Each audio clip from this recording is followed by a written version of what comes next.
this was months of work, but it took me years to get over the fear of like a blank sheet of paper and messing up and the perfectionism and like the good bad. God forbid you make bad art. Like I think we should all make bad art. It's so much fun, right? And like who's to say it's bad anyway? I see lots of like we can see lots of bad art in a museum, but like that's not the point. The point is to express something. Point is to like make somebody feel something. The point is to get something out of your head and have fun. I don't know. Cool. Hello, everyone, and welcome to Creativity Worth Expressing. I'm your host, Ryan Anthony Hernandez, and today I'm with a special guest, an artist coming all the way from beautiful New York City. Please welcome to the show, Adriane Wiltse. Adriane, how are you doing today? Hi, thanks for having me. I'm so happy to be here. It's great to have you on the show. Before we really dive into your creative journey, can you share with us the art that you do? Can you tell us about it? So my art, this is a piece behind us. This piece is about, I think, 62 by 72 inches. So it's a little bit on the larger side.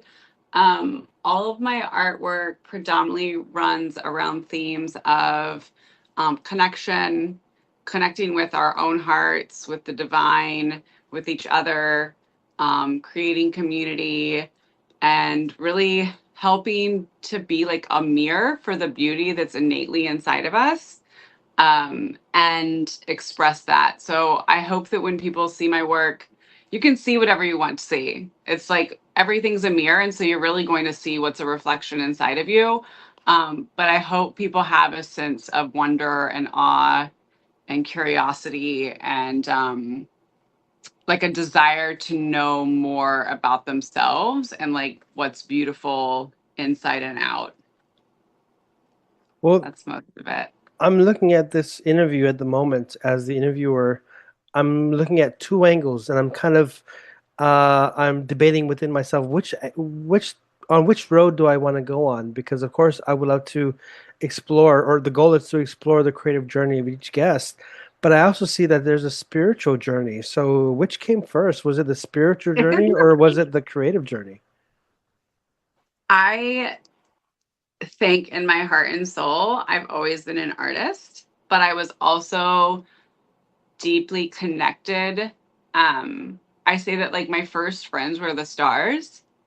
I grew up in rural Kansas, so under like big, wide open skies, very little light pollution. And at a very, very young age, I was meditating in a way that I would have to later reconnect to, um, because, yeah, I was meditating at a very young age to where I could feel like the blood running through me and feel my bones and connect in this way that was like this really deep, rich inner world. So I think they've always kind of been hand in hand, but like many people, I had like this very long side quest, which was engineering school and overcoming generational trauma and all of that work. And the creativity and the artwork was part of what helped kind of turn my heart back to really who I am before all of that muck. Um, so yeah, I would say they were kind of like this, but I had a big U-turn or something for a while. Okay, I found it interesting that you used the word muck, or before that muck, you had that spiritual, um, already it was in you, the spiritual seed, and you're already just engaging with it. You're interacting with the spiritual side. Then the muck happens, but here you are today, and it appears that you've worked through that muck. Before we get into your creativity, can you share with us, uh, how did you figure out that there was muck, and how did you work through it? Yeah. So like I said, I was an engineer, and I had taken a bit of a break in engineering and thought that I would, this is years ago, we're talking like 12 years at this point. And I needed to take a few months off. I was pretty burnt out. And thought I'd go back and get a master's in material science. And instead, I sold some jewelry that I make for fun. And at the time, I was in Houston. So I've lived in Texas. I lived in Texas for almost 14 years. And Houston at the time, the art scene was really starting to blossom, and markets and art shows were just exploding even more. And so it was like almost the holidays. It was almost Christmas, and I just kind of went for it. And like when I think back to then, like my setup was so bad. Like everybody starts exactly where they start. And it was like a black sheet and like homemade jewelry stands. And I was just like completely winging it to then, fast forward a few years, I started studying under a fine jeweler. So I did a about 3.5 year mentorship under a Spanish Cuban man named Ernesto Moreno, who I very serendipitously met. We were talking earlier, it's like nothing's a coincidence.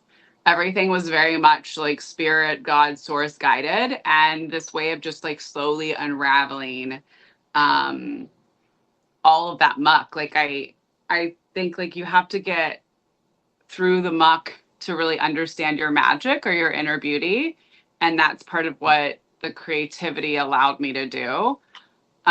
So yeah, I took that break and then ended up actually starting my own jewelry business and studying under Ernesto. And I made jewelry for, oh my goodness, um, 6 years. Did Bayou City Arts Festival, which is like one of the, best outdoor fine arts festivals in the nation in Houston.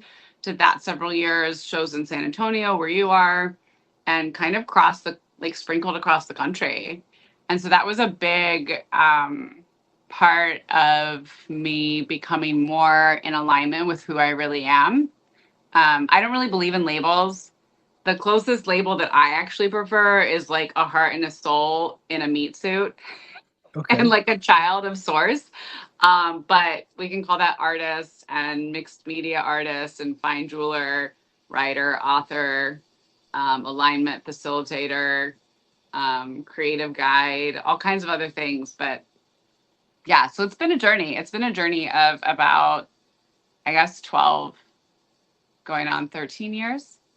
So it sounds like your spiritual journey, although you left it for a while, came back, or it came back to you. I don't know, but it came back, and you've been on the journey for a few years.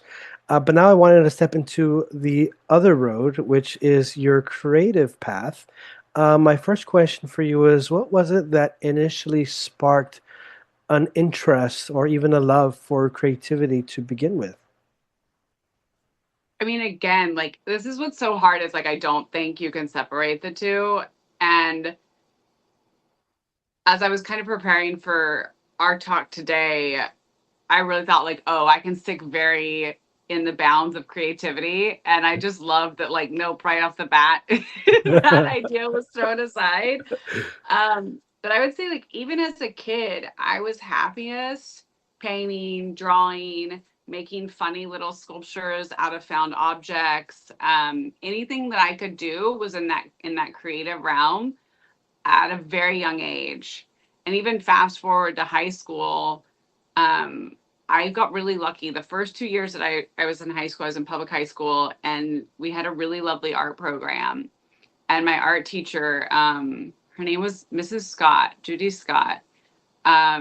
She had jewelry labs, and I actually made jewelry that went on to go to a state competition. And I had forgotten about that until this morning. So I definitely like that was my love and my passion, but I was also very mechanically and engineering minded. And it was like being the oldest of two, and like my parents, my mom grew up very blue collar. My dad grew up on a farm in rural Kansas, and he was the only one to go to college. It was like, you're going to engineering school and you're going to make money and have a 401k. So I did that until everything, my entire world crumbled. And Source was like, okay, we need you to do something different. So the creativity again has like always been there, and now I feel like it's really what like saved my life, because coming out of the situation that I was in and being able to go through that muck and just like, in some ways we'd say like polish the mirror of your heart. So it's like if the muck is the rust, which can be like limiting beliefs and stories and like terrible things that you've experienced, it's the creativity that really helped move so much that of that through, combined with like meditation and other spiritual practices. So I can't, dang it, I can't separate the two. You sound like a doctor to me. What's interesting, there's a book called Physicians of the Heart, that's on there's 99 divine names of love. But part of my journey has been two masters in divinity. And one was on spiritual healing and the other was on like spiritual servitude. And the first one, I think I was the only one that didn't come from the medical field. Most of them were acupuncturists and doctors and all that. But both of my dissertation and my practicum for the other was all around combining spirituality and creativity to heal. And like some would say that spiritual or that disease begins with a spiritual wound. So you can kind of look at any disease and there's often a spiritual component of like, I'm pointing at my throat, but like I had my tonsils taken out as a kid. And it's like, well, where did you lose your voice? Like, where were you not able to speak your needs or speak, various lived moments? And I have a sore throat right now. And I'm like, oh, okay, it's springtime. That's a growth thing. What am I not saying that I actually need? And it just started in the last couple of days. So I've been sitting with it. So I think there is like, it's like the inner world of like, what is the inner medicine that's needed? And creativity is definitely a big part of that for me. And I'm really fascinated because I haven't really seen or heard, or maybe I have, I just haven't paid attention to the power of creativity as being um, a remedy or healing, a healing factor in life. And this is just, you're coming off like you're giving like a healing energy. So thank you. Um, Oh, thank you. but let's continue with your journey because you mentioned jewelry, and of course, you've shown us your amazing painting that's behind you.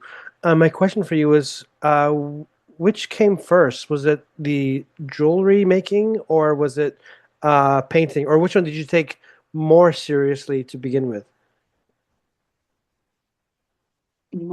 So I would say the jewelry, because the jewelry was making me money. Um, that became more serious. And at the same time, my mentor years ago said to me, when you're done making jewelry, you should paint. And I kind of was like, Ernesto, that's crazy, right? I've invested thousands of dollars in training with him and equipment. I mean, I had an extraordinary setup. I love making jewelry, but jewelry is really miniature sculpture. And I would say even like going back to a kid, I was also always like mixed media, multi-dimensional. I even look at my paintings. I was meditating this morning and I've been having this desire to do these sculptures. I did some miniature ones out of like air dry clay. Um, because even the paintings, there's elements that it's like, okay, well, what if I can pull that and that becomes a 3D element? And when you pull this orb, what is 2D into 3D, and then what does the inside look like, and how do you turn and manipulate that around? And I would say what's cool about that is also going back to the engineering, like nothing is a waste, because I learned 3D modeling in engineering school. So it's like everything is interconnected and they all relate to how I see the world. So I can't say that. I would say that the jewelry was more important at first because I was getting paid to sell jewelry, right? Um, and at the same time, always kind of I had that seed planted saying, no, you really should paint and you really should write, and you're capable of all of these, and don't limit yourself. And I think a lot of artists, especially in today's world, we're told the niche, and people only need one message, and you have to keep saying the same thing over and over and over again. And I think like my niche is that like you are divinely beautiful, and there's something really special inside of every single one of us that needs to come out. And I express that in all these different ways, whether it's writing or painting or sculpture or jewelry or whatever. They're all just like reflections um of what that is. Something that I find interesting is that while you do have, uh, I mean, you're into engineering, but you're able to apply what you've learned from there and also bring your knowledge into the art world. But also, we see that there is a spiritual realm that you're able to access through your creativity and even with your background as an engineer. My question for you is, what do you feel more in tune with at the moment? Do you feel more in tune with the engineer side of you, or do you feel more in tune with the healing side, or I don't know, that doctor side of you, or is it like a perfect balance? I think it's like a multi-dimensional puzzle. If I if I get too far into one, I can feel we're like, oh, I'm off center, you know, and it's really like about maintaining the middle way. Um, I I try to paint every day. And I like to paint like clearly like very large scale, but the large scale is influenced by the smaller ones. So I paint every day, and I try to do some form of writing, even if it's just like a list of what I'm observing. And I had missed that, but I was still meditating, but I could still feel that kind of like tug of like, wait, it's not all completely coming together. And the painting and the writing are also very meditative. Um, so like ideally it is this kind of multi-dimensional, beautiful world where they all fit together. And then this is the world, right? And we get pulled in so many different ways and need to do taxes or get to see friends or run out of supplies, whatever. And then things kind of can get out of balance. Eat too much sugar, whatever it is, right? You can get to, and you have to kind of come back to center. So my question for you is, because with engineering, that's you're dealing with the world. I mean, physical stuff. And then you Right. mentioned meditation, which is a spiritual act. You're meditating. I mean, it's really you, your body, your mind, your soul interacting. Are these ever in conflict with each other? Your engineering side and your spiritual side? Is there ever a chaos? And how do you find that balance? This is so funny. We did not talk about this before, but you're hitting on like just themes so beautifully. So thank you for that.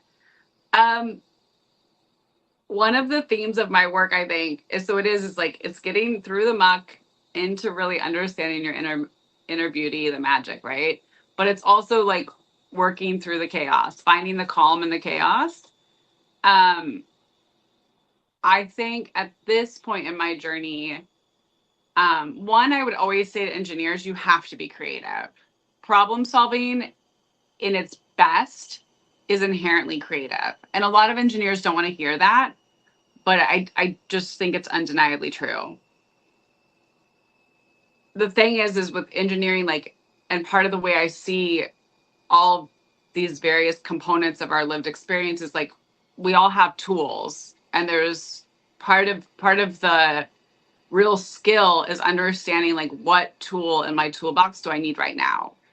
Do I need to meditate? Is my flow going to come through painting or writing? Do I need to I like to take wonder walks. So it's like wonder while you wander and just observe, right? Like architecture, as much as nature, is a massive influence for me. And I'm looking out the window right now, and there's these like pre-war buildings, and there's everything from like really beautiful brick that are multicolored, and kind of like this orange to a really pretty tan. And then, you know, there's spaces where it's like the water has run down. So it's like parts are slightly more eroded, but then that's next to a more ornate stucco with these beautiful leaves and flowers and little scallops and everything, right? So it's like being able to notice, and that's before you even get to where like the light's reflecting and the buildings from across the way are reflecting on the window as the sun moves and whatnot. So it's like that's meditative. It's just like being in a state of curiosity and awe. And like that is deeply inspiring. So for me, like the engineering comes into play of like understanding materials and what am I working with and what do I need to accomplish like whatever is trying to be come out and be created, but then also understanding like what tools do I have in my toolbox. Can I give you an example? Yes, please. So like I was terrified of watercolors and I feel like a lot of people struggle with watercolors. And I had gone to Germany. I took a little bit of a trip this summer and I took a palette of watercolors with me because they travel well. And I've been using acrylics and other mediums, these like really cool acrylic markers. I'm doing this because you shake them to rhyme them, but they don't travel well. So I took this old palette of watercolors that I had and I sat down to use them and immediately realized like, oh, these are terrible quality. So that's the first out is like get better quality watercolors. The second, the first time I start to paint them, and I'd read the little instructions. And there's a couple different approaches that you could take to watercolors. But all of a sudden it clicked like, wait, fluid dynamics.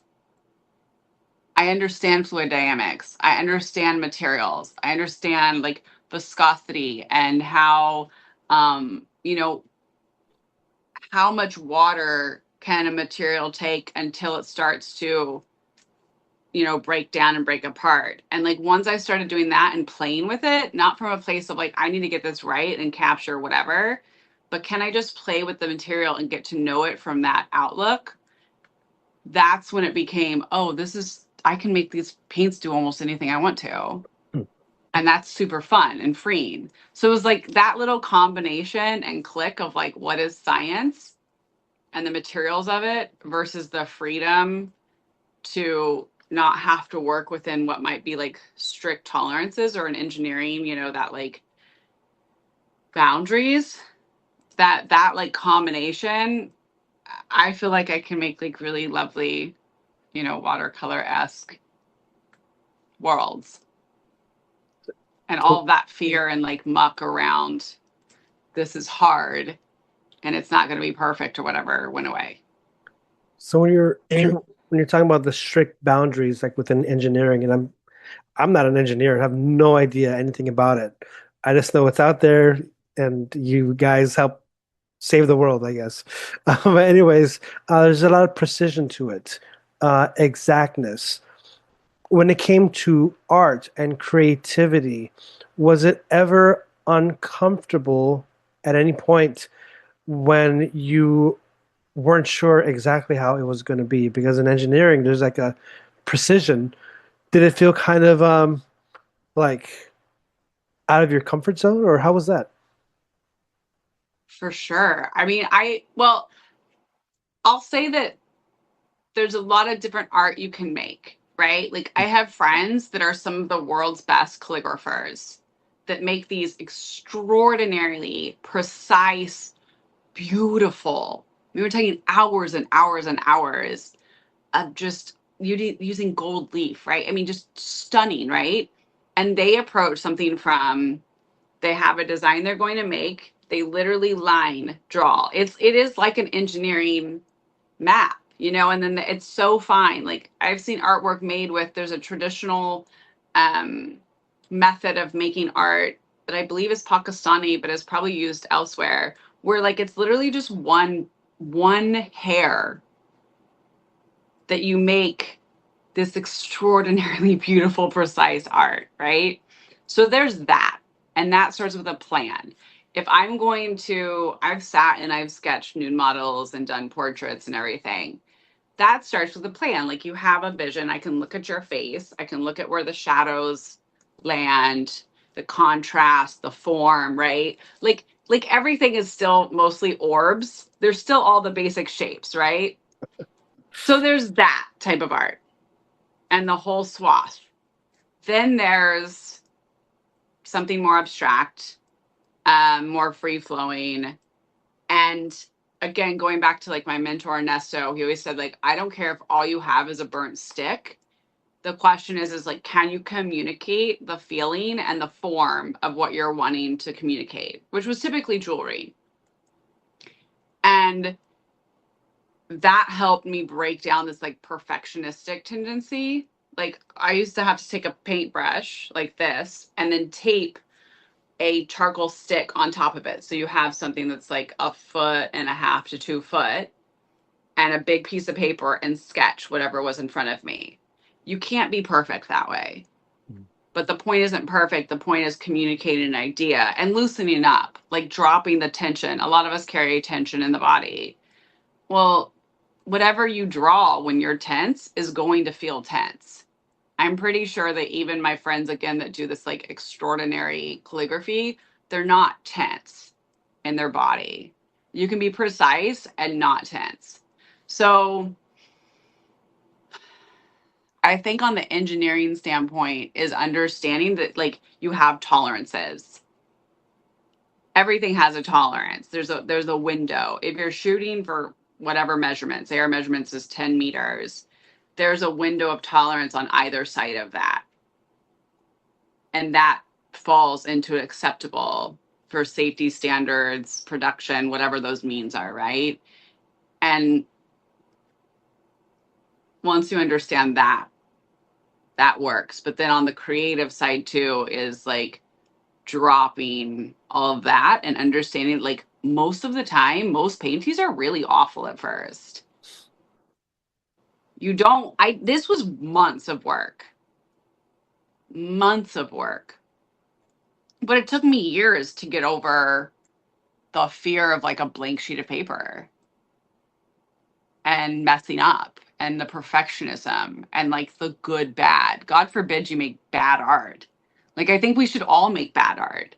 It's so much fun, right? And like who's to say it's bad anyway? I see lots of like we can see lots of bad art in a museum, but like that's not the point.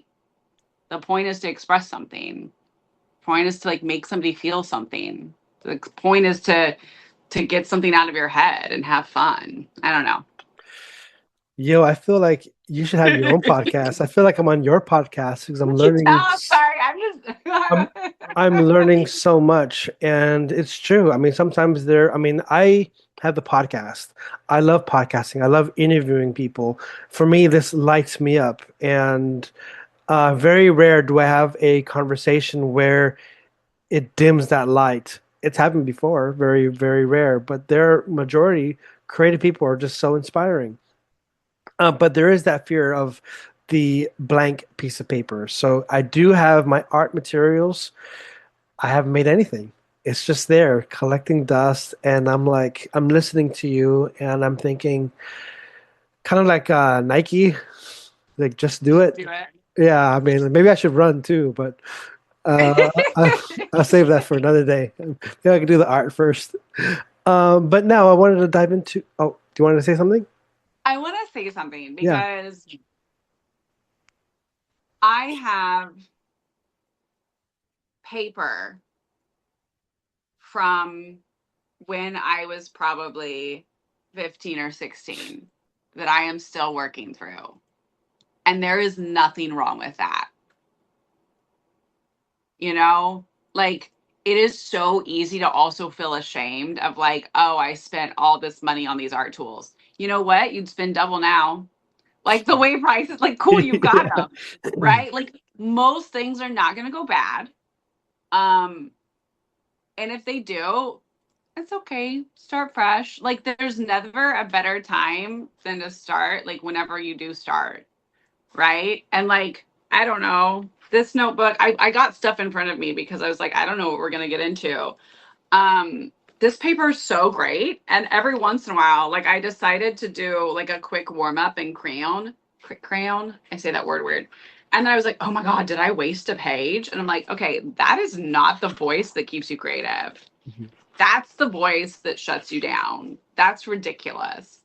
And maybe I'll go back and change that page and add to it. I have like a kind of basic rule that like it's not finished until I sign it. And then once I sign it, it's done. And it's okay if you don't like it. You just like walk away and come back. Even a couple hours later, it's a different viewpoint. And those voices that say it's not good enough or that you might mess it up or whatever, like those aren't the voices of the divine. Those are the voices that keep you exactly where you are and keep you disconnected from this innate. I think like being creative as a human being should be a human right. Like this is what really deeply connects us to ourselves and to each other and to our humanity and to our divinity. Wow. Wow. Um, okay.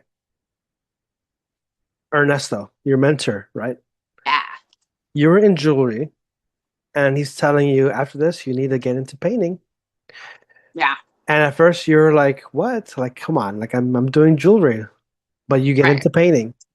My question for you was, when you started into painting, like, how did you identify the form of paintings that you wanted to make? I mean, like, for example, how did you know that you wanted to make, for example, I don't know, what do you make? Is it abstract or is it abstract or? It's predominantly abstract. This one's called Doorways to the Divine. I finished it this year. Is that right? No, we're in 2026, 2025.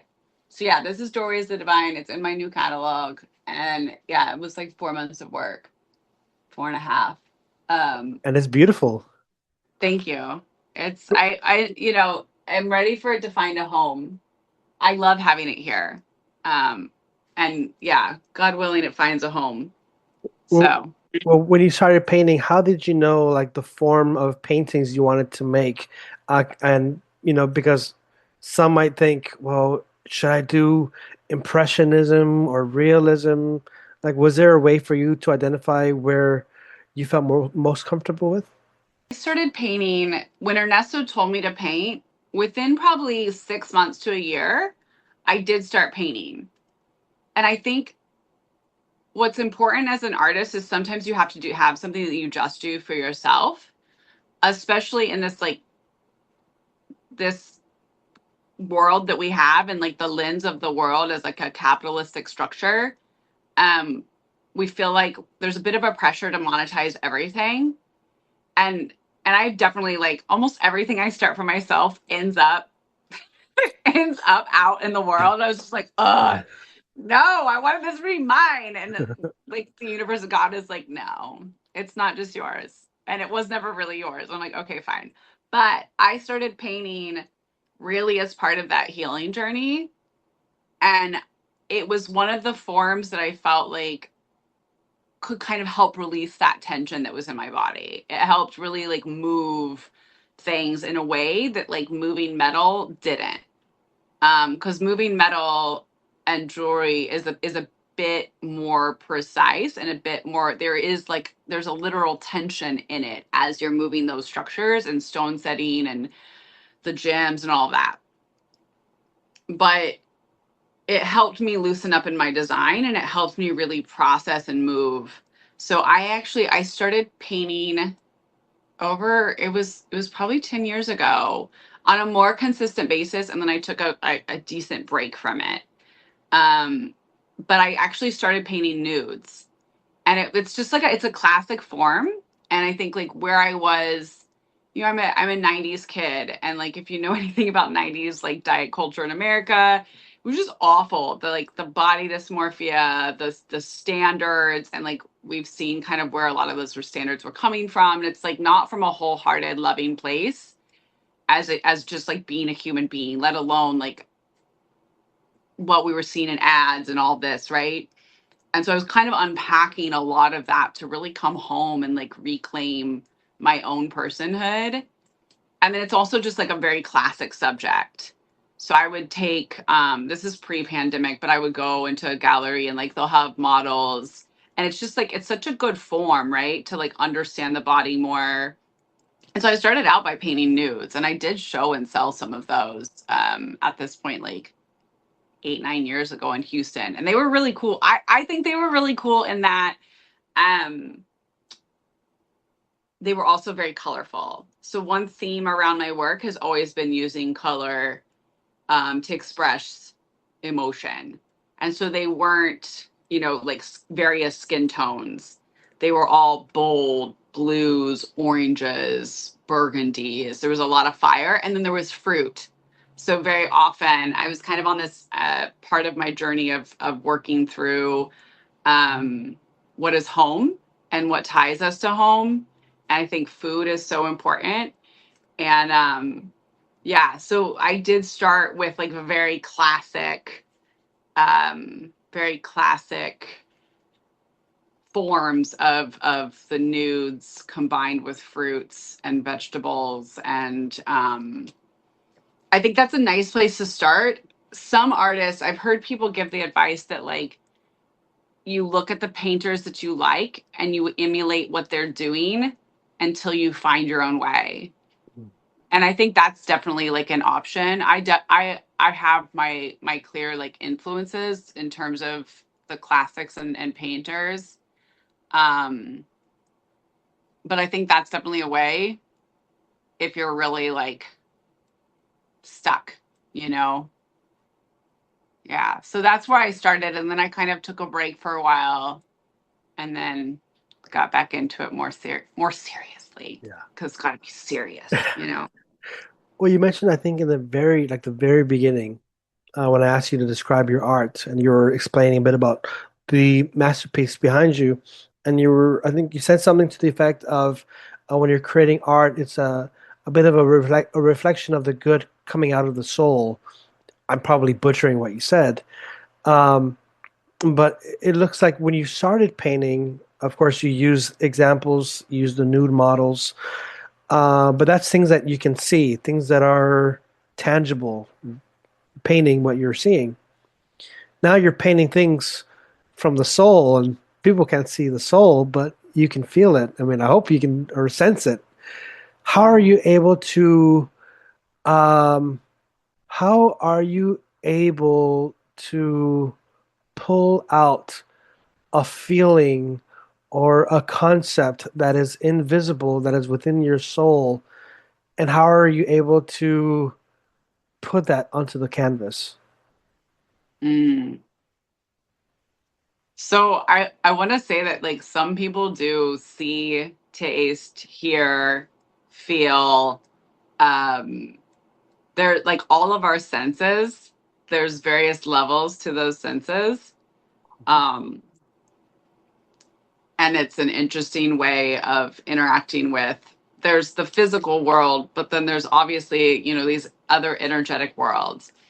And so I think in my work, um, there's kind of this meditative spiritual practice. Um, I mentioned the 99 divine names of love. So those are all have different tonal values, and they're a refraction and reflection of the divine. And so we see them manifest in the world in different ways. And so much of my process is tuning into those spaces in and around my body, and person and heart and soul. And I started meditating more formally again like 12 years ago, and studied different types of meditation. Started with Buddhist meditation, tapped into Taoist. Um, there's some big names in the meditation world. Alan Watts has some really lovely meditations of just like helping let things go, right? And just like quieting the mind. Tara Brock, who's living still. Alan Watts is not, but has some beautiful meditations around, amongst other people. But one that really touched me was like finding and seeing the goodness. Um, and then I found a more heart-centered meditative form that really drops you it's very heart-centered. So it's a Sufi meditation, and that's more on the end of where I practice now. And helps open up that doorway in the heart and the soul, and starts uncovering these spots and of beauty inside of us, and really helping move the muck out, like all that muck, all that rust on the heart, moving that out and making more space for what the truth is, right? Like what is the truth, and helping reflect that. So that's a big part of my practice. When I told you I paint every day, those are like miniature versions of that. And I like doing them in the city and around, kind of around the world. And so there's a way too of recognizing and feeling others around you. So everything is like, I like painting, I'd say, like the energetic body of people, places, and things. And each place, like, you've been to places that probably really resonate with your heart, right? And then other places that just kind of, you're like, oh, why do I feel like, why am I more tense? What's like a little cringe? We can call that intuition. We can call that our heart energy. We can, whatever that is, right? But every place has an energetic body, and we all carry our own energy. Even from like a scientific perspective, like, you can measure our physical body, and all of our organs have an energy vibration, and the heart actually radiates further than any other organ, way further than our brain even. And so, I'm sure you've had that experience where your heart will kind of jump, and you'll see a friend or a loved one, and it's like, yeah, our heart energies are colliding and recognizing each other before our brain is. Um, so those are all, like, I painted in a cafe yesterday, and it's like the hustle and the bustle and all this colliding, right? Like, we're all bringing something to wherever we arrive, and I tune in on that, and also that's definitely part of the practice. Yeah, that's part of the practice. And I feel like I want to say one more thing about that, is that, like, this piece and my larger pieces, I feel like as artists, part of our, I'm going to use the word responsibility, which sounds a little big, but part of our responsibility is to either transmute or reflect the state of the world.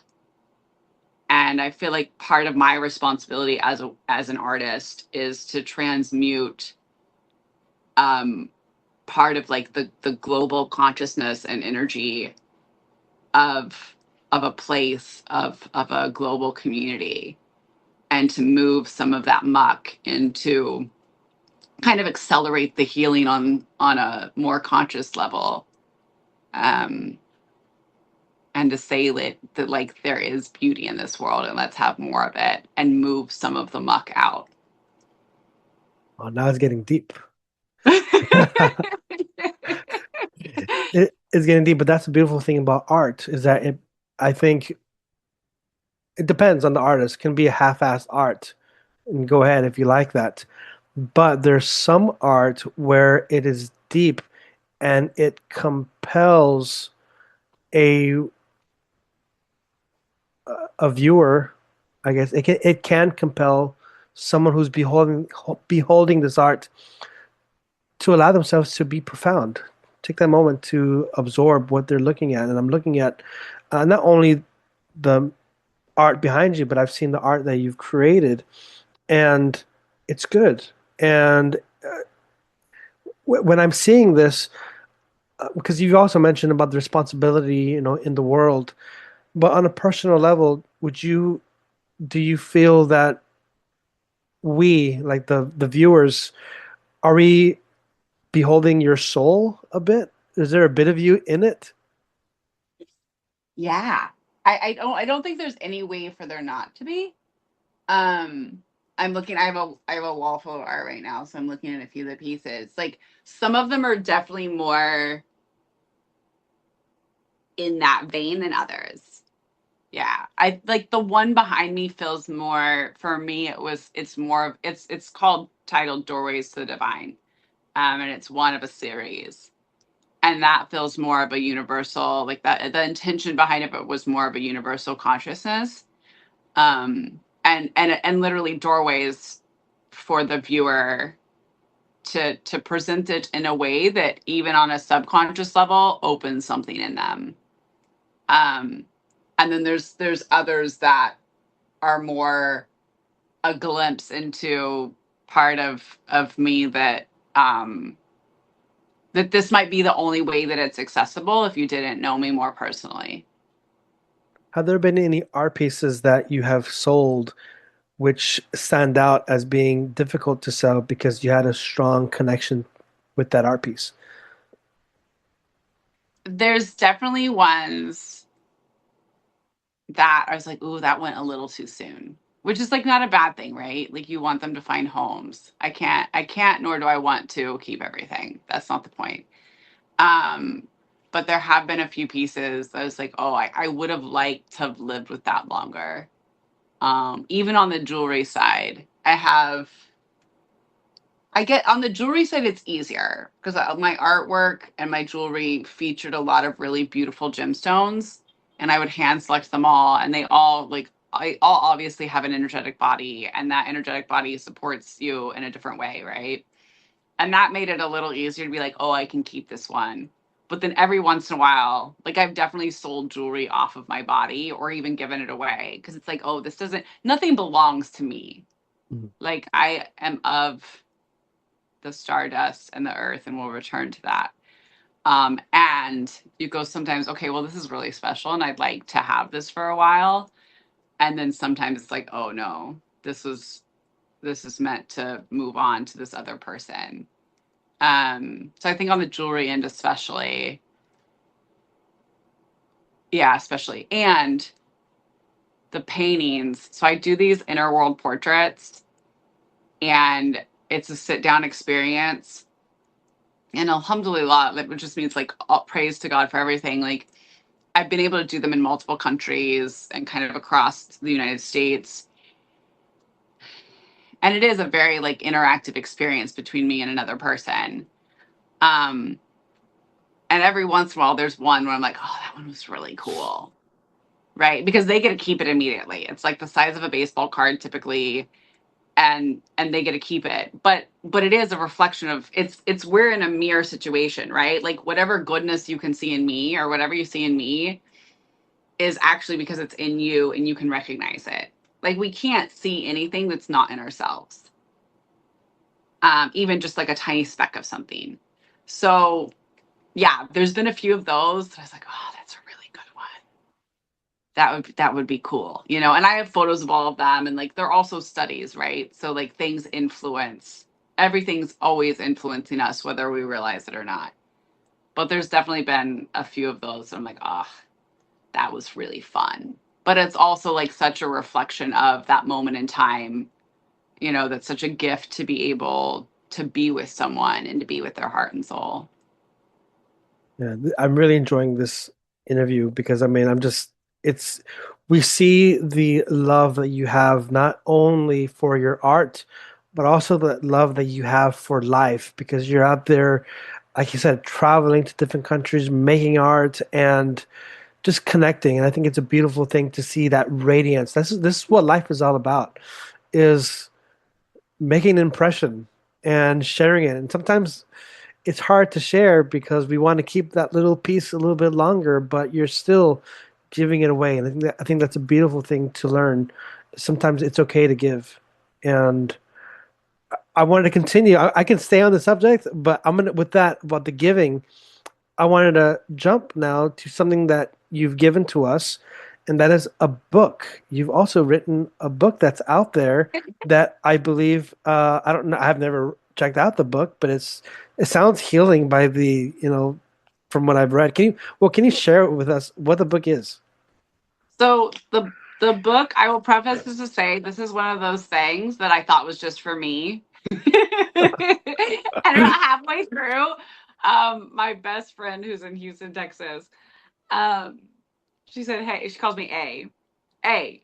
This is your first book," because she knew that I wanted to write. I want to God willing, I'll write a series of books. And I set out to write, I have a series of children's books that are pretty much all scripted, but I don't have the physical character yet. And so I sat out to design this physical character because I'm like, we don't get stuck. Like, I don't believe in getting stuck. Um, and so I had this very specific notebook, one of those that I'd had forever that I'd never used, like a sketchbook that was a gift. It was just so nice, right? And I was like, okay, I'm going again. I'm going to Germany. I'm going to take this notebook and I'm going to figure out this character and write this series of books. And I couldn't. It just wasn't coming out. I had all these other little, but the pages, like the first 3 or 4 pages were just filling up with stuff that I was like, this doesn't make sense. So one of the ways that this is like a way of like, if you want to be creative and you're not sure where to start, this is one of my recommendations. Get a box of like, even the cheapest, doesn't matter, crayons, like, right? And some cheap paper, doesn't matter. And just, I like to do a little shake, right? Start loosening up. If you really want to, like, look up qigong and do some like real movement, take a deep breath and put your hands on your heart, fingertips, feel that heart energy, and be with yourself for a little bit. And then look at your grounds, and wherever the light goes to, like wherever your spirit kind of jumps, just start making forms. And so you can't make any more forms. And fill the page, whatever. So this is called Little Scribbles for a Big Life, and it's part journey to the heart and soul and finding your inner beauty and what's precious, part workbook. So in the back there's a kind of a practice and pages with prompts that help you make your own scribbles. So if you're trying to get unstuck, this is a great little book, but this is the same size as that notebook that I took with me. And yeah, it's called Little Scribbles for a Big Life, Creating Deeper Connection, Joy, One Scribble and Breath at a Time. And you can like read it from beginning to end. And it's literally just like little scribbles. That's it. This one says, take your chance, shine from your heart. And or you can take the book and kind of tap it to move the energy all the way through, and then open it and see where it lands, and use that as a kind of more of a like a journal prompt or a prompt to make art. So this one just says, are we there yet? It's fun, huh? It's fun. Yeah, it's fun and it's lighthearted. And I went ahead and self-published a couple months ago because I was like, I got to get out of the world. I can't procrastinate. And we're currently selling for the second print. And then, God willing, going to get it into stores and hopefully helps them, inspire other people to play and have fun and connect more with themselves. And So again, the title is Little Scribbles for a Big Life. Little Scribbles for a Big Life. So in this book, you do give assignments, correct? At the back. I like to call it joy work, not homework, because so many of us have hangups with homework. Okay. And that's what I tell my clients too. I have clients, I call it alignment facilitation, but it's helping reconnect to yourself, to your creativity, express yourself, and figure out more closely of what you're trying to do in the world. A lot of people from corporate, a lot of people who are switching careers, a lot of stuck artists, but it's joy work. So my question for you is, when a person purchases, gets a copy of your book and they start working on the joy work, have there been people who have submitted their joy work to you and shown you what they've created? Oh, I've had a few photos come back to me, but that's a great request because I would like to see. I've definitely gotten some feedback, and I've had a few photos submitted, but I would love to see more of that. That's a good next step. That's a good challenge to the audience to get a That's a good copy. challenge. That would be super fun. I also have I started reverse see the engineering part. I started reverse engineering the pages to coloring pages. Because it can be kind of scary of like, oh, I have a blank page, but a lot of us love to color, and all the science shows how coloring, this mind body connection, is so good for you. It's a little less intimidating. So I have a digital download on the website too of, I think it's 14 coloring pages right now, or 15, that are super fun, that are inspired by the pages. So that's available too, and I think it's fun. Well, thank you so much, Adriane, for sharing with So, us your love for creativity, all the growth that you've done. Do you have a favorite place to go to when it comes to doing your art? Like, do you just do it from your home? Earlier, you mentioned going to a cafe. Do you have a preferred place to go to? mm, I love painting live, and I love, painting in public and having it be a bit more interactive. Um, I have had to be more brave around that because the comfort zone is a cafe. That's like definitely become it. What it used to not be, right? Like this is where we're always pushing our boundaries, like a comfort zone to pull out. I have a little travel art kit, um, and smaller like paper, and that used to be really uncomfortable, right? And then you realize people are watching you, and a lot of times people engage, which is so lovely. Um, so I would say that's definitely a favorite place, is a variety of cafes, and then also like kind of like iconic spots in various cities or hidden gems around the world. So I feel like I've gotten to paint at some pretty special places by being a little brave. And yeah, that's definitely a favorite. I love being in the studio. Um, and bigger work just requires that, Hmm. generally speaking. Do you have But a being there to engage with other people is also really, really special. cool? Do you have a favorite art gallery or art museum anywhere in the world?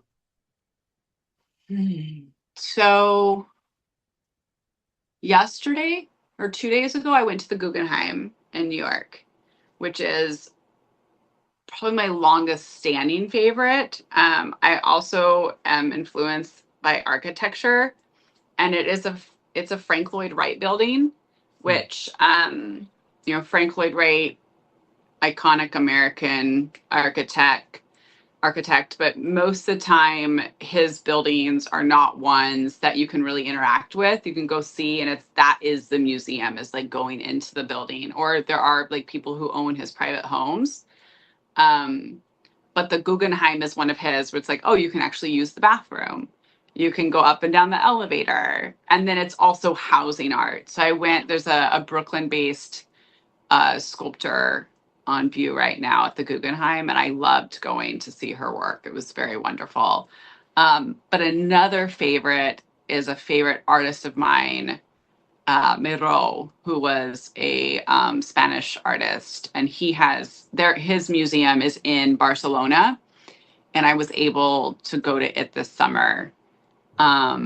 And it did not disappoint. It was so beautiful. Oh, and I love museum cafes, like really good museum cafes. I shouldn't say this on the podcast, but I do sneak my art kit into museums. Every time they do the back check, I'm like, oh yeah, I just nothing in there.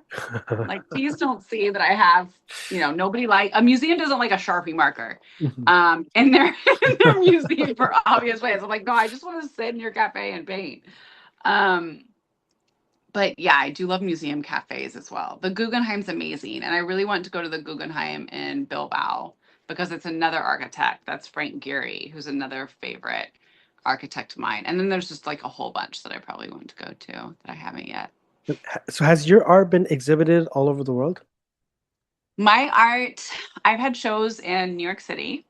I've done shows in Houston. I had work in Berlin this summer and a sideshow of Art Basel in Basel, Switzerland. I'm trying to think anywhere else. I have some pieces showing digitally There's kind of a trend in the art world right now, both between digital art, but then showing physical art in digital form in galleries around the world, which I think is, I have like mixed feelings about it, but like it's also a lovely opportunity. So I'll have pieces coming up um, in a couple different locations in Europe. So it's a good start. It's a Is there decent start. is there any specific place where you wish to see your art displayed? Oh, geez. And Oof. just to give a little bit more context, it doesn't have to be on the only in the gallery. It can be on a billboard, or it can be like on a wall, or anywhere in the world. Where would it be? I would really like to do some murals. I kind of have, so with Little Scribbles for a Big Life, I kind of have a side brand or like uh sayings, and one of them's love a little more. So a lot of my social media posts and that will kind of be like, this is the, like taking in the love, right? Like, can we really see our inner beauty? And even if it's just like a drop by drop thing. And so I have some work that I would like to see on larger scale public ways, whether that's a billboard or a mural. There's a really cool artist collective that gets together in wheat paste under a bridge in Brooklyn. And so I've test run those there, which is fun. Being in New York City, I feel like there's so many opportunity. Like just to have your work on a wall. I have a solo show up right now on the Lower East Side. Like to have your work on a wall in New York City is just such a privilege. Like that is really, really cool already. And then I have something called the Shine Bright Club that I'm starting to rebuild as a community and do meditation and really like ask that question of like what makes you shine bright, like what is that special thing that you're bringing into the world, because we all have it, and helping people be brave and like share that. So I'd like to do more with both of those, and then the big thing would be some like outdoor interactive sculptures. That would be rad. Yeah, that Yes. would be really, really rad. So I'm loving this. Now, my last chill question for you is: I know you're busy creating, but do you listen to music while you're working? mm. I have an interesting relationship with music. I love music, and it's such a powerful art form in itself, you know? Um, and so from a healing perspective, everything has a resonance, and obviously, including the sound that we listen to, or the sounds that are around us. So I'm very particular around what I am listening to. And often there's certain jazz. Mm. Um, there's a piece that's up in the Lower East Side right now, and Coltrane came on at like a pivotal point in that painting, and I was like, yeah. It was like such a gift from the universe, because it was one of the few times that I had my just like favorites list, which could be anything, like elder millennial, any. There's so many options of what could come up on that playlist, and this song Love Supreme by Coltrane came on, and it was just like, it was such a gift and like the perfect time for that painting, that everything kind of flowed together. um but then I listened to a lot of like instrumental, or like music that's more not music but more chanting, that are hitting these kind of like higher vibrational tonal values. Cool. Do you um, do you chant with the music when you're listening? yeah, and sometimes there's no music and I'm just chanting. That's a part of my meditative practice, and that's often is like chanting aloud or silently, depending on where you are in the flow of things. Beautiful. Good question. Well, now I'm ready to move on from the chill questions and go into the concluding questions. Are you ready? Sure.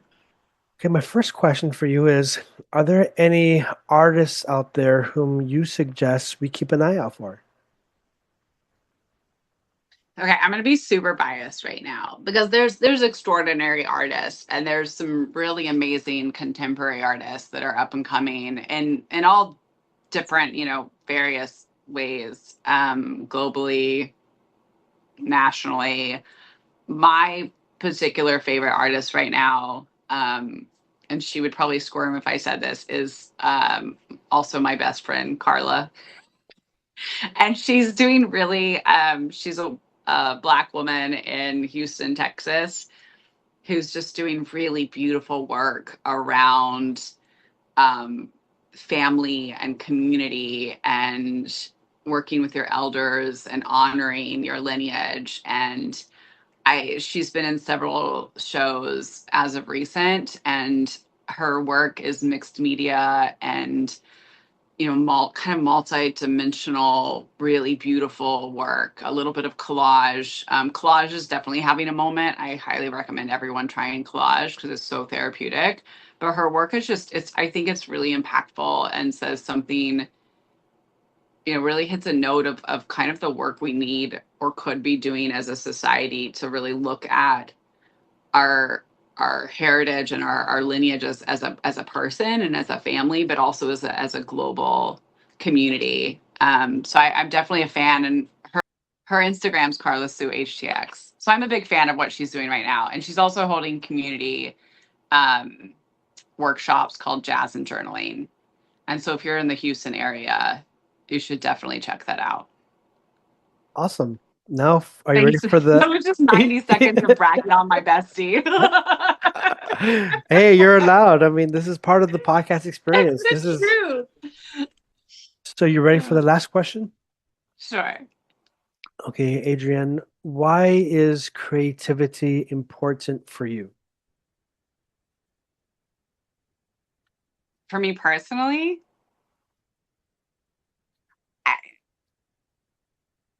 creativity is the form in which it saved my life. Like I couldn't be where I was. Like I don't know.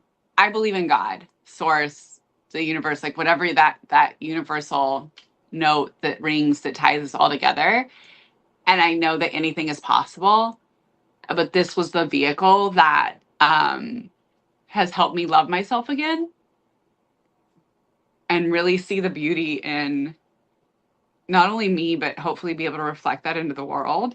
And I just, like I said earlier, like I think like this is part of what should be a human right. When people have all their needs met, we've seen this with actors, with retired presidents, all different kinds of people. When they have all their needs met, they either start cooking more, baking bread, like doing things that really feed your stomach and your soul, and they do creative things. They start painting, or drawing or writing. And I feel like it's a human right. We're meant to be connected to ourselves and each other, our inner worlds, our outer world in that way. And so I personally cannot imagine my life without that. And even if all I had was a burnt stick or a sharp rock or something, like I would still be expressing myself in that way. I know I said that was my last question, but you mentioned how it saved your life. Has it Yeah. has it ever felt that by doing this, by taking that chance and saying, you know what, I'm gonna go for it. I'm gonna do it. I'm gonna make my jewelry. I'm gonna make my paintings. I'm gonna make this big ass freaking masterpiece.